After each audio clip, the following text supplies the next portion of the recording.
I'm not sure what's going on with iMovie, but the video is being very choppy. I don't know why. So I'm recording it on a little lower res, and it seems to be more smooth.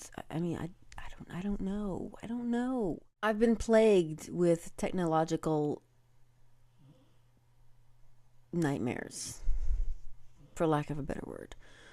As you know, last week my drive just decided to die before I had a chance to back everything up. And I just, I kick myself over and over again for not doing a better job, backing things up. And I called around a few places.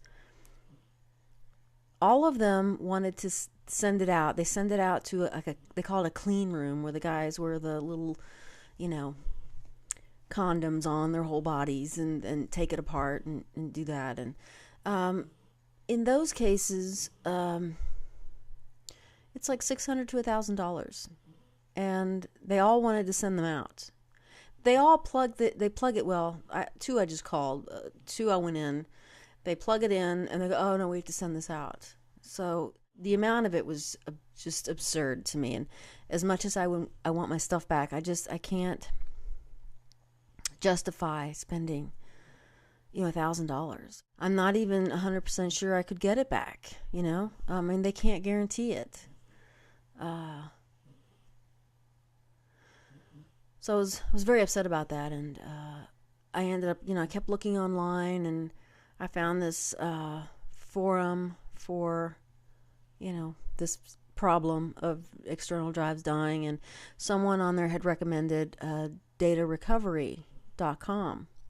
So I thought, why not? It was $99, which I did buy it, and I was able to recover my pictures. The problem was I only it didn't really recover everything. It recovered the pictures, but only at 72 dpi. And the way I take my pictures, they're in RAW. So I get a JPEG in 72 dpi, and then I get the RAW file, which is 240. And they're huge, they're big files. So I guess it just couldn't recover the larger files. The problem with the 72 dpi is that the quality is not very good, to print. It's fine for web stuff. That's the standard for online images is 72 dpi. So that's still disappointing. I did take one of the pictures, changed the DPI on it, printed it out large, and it was, the quality was there. So at least with this one, I can't say that they'll all come out very well. I don't know. I'm just gonna have to sort of play it by ear. If somebody decides they want to buy one and want a large one, we'll have to see. Thankfully, most of the pictures I could retake, if they don't blow up well, with the exclusion of the one where it was raining outside. I think all the others could be retaken. I don't know. I don't know if I'll be able to capture that, quality or not. I'm not sure. Well, if it comes up, I'll see. But yeah, so I was a little happy, and then I had a bunch of files on there that I don't even know what I had on there, and I didn't get any files back. I got one, actually, out of dozens I'm sure I had on there that are all gone.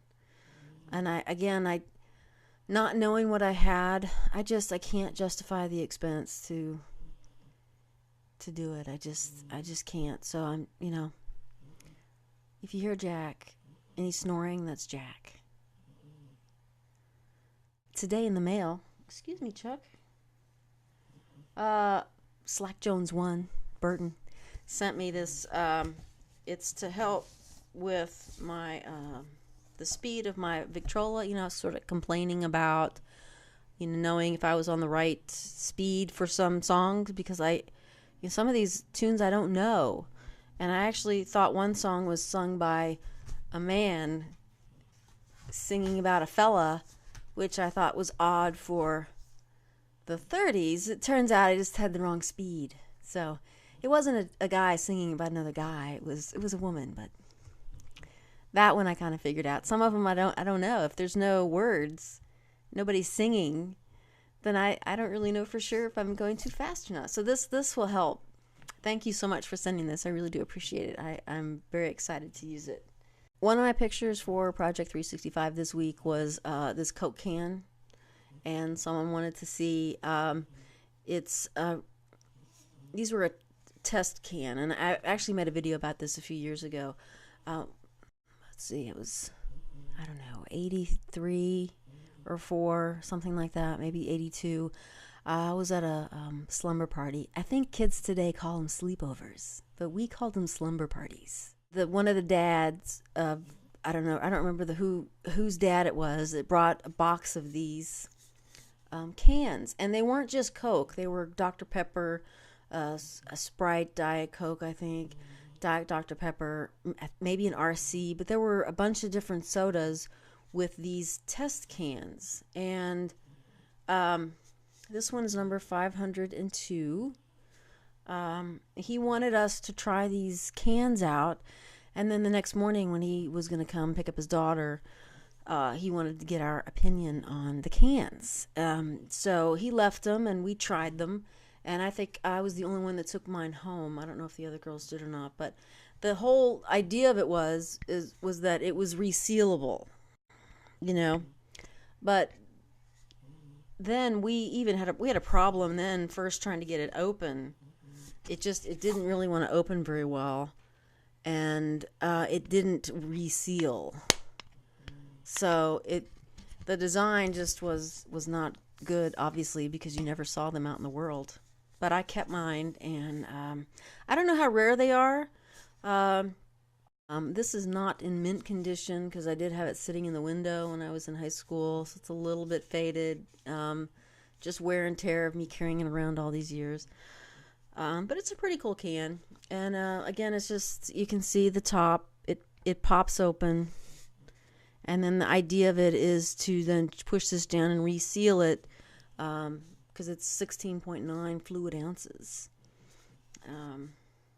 So it's you know, a nice piece. So I don't know. I'd like to know how rare it is, as I think they were just done here locally, and this didn't work out. So I was told at the time, if I'm remembering correctly, the guy said there was only 1,000 of them. So I don't know if he was just saying that, or there were or not. I don't know. And if you guys are interested in my Project 365, you can go to StanleyStudio.com. They're there. Some of them are better than others, but that's just the way it's going to be. You know, some days I'm like, I don't know. We'll see. Do any of you guys Foursquare? I'm just going to make this a very long video because I'm just going to talk. I've got a couple of people here locally that I met through, well, I didn't really meet them even. I know them through Foursquare. So I've never met them. I've never really talked to them, but I know their comings and goings. And one of the guys, I think he lives actually nearby me because he's always at the same places that I go to. Either that or he's stalking me. I'm not sure. Or I'm stalking him. I'm not sure of that either. But we go to the same places. And he has his home on Foursquare, which I know other people in other areas that also have their home on Foursquare, which I never thought made any sense, because why would you want to tell everybody where you live? I don't know. It just seems crazy that you would have your home address on Foursquare, and so anybody that follows you can know where you live. And I would never do that. I just think that's not good. But I think it would be funny, and if I knew these guys better, if I knew them even at all, I think it'd be funny to drive by their house and check in and become mayor of their house. Wouldn't that be fun, to steal the mayorship of their own house? I would just drive by every day and check in until I became mayor. I think that would be hilarious. But if I did that to at least this one guy that I don't even know, I think he might call the police or something. I don't know. Can you do that? It seems funny. It's a shame.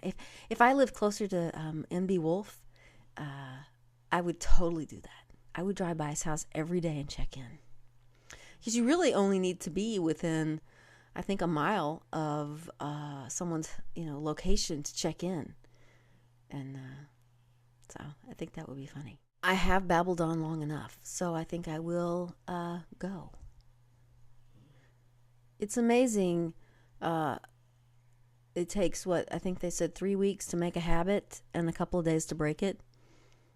And, not making a video every day was, I thought would be a struggle. And now it's like, oh, God, I can easily go a couple of days without making one and not even, feel that twinge of, I should make a video. I know. But I'm gonna try to be better about that and still, make several a week at least. So we'll see. Bye.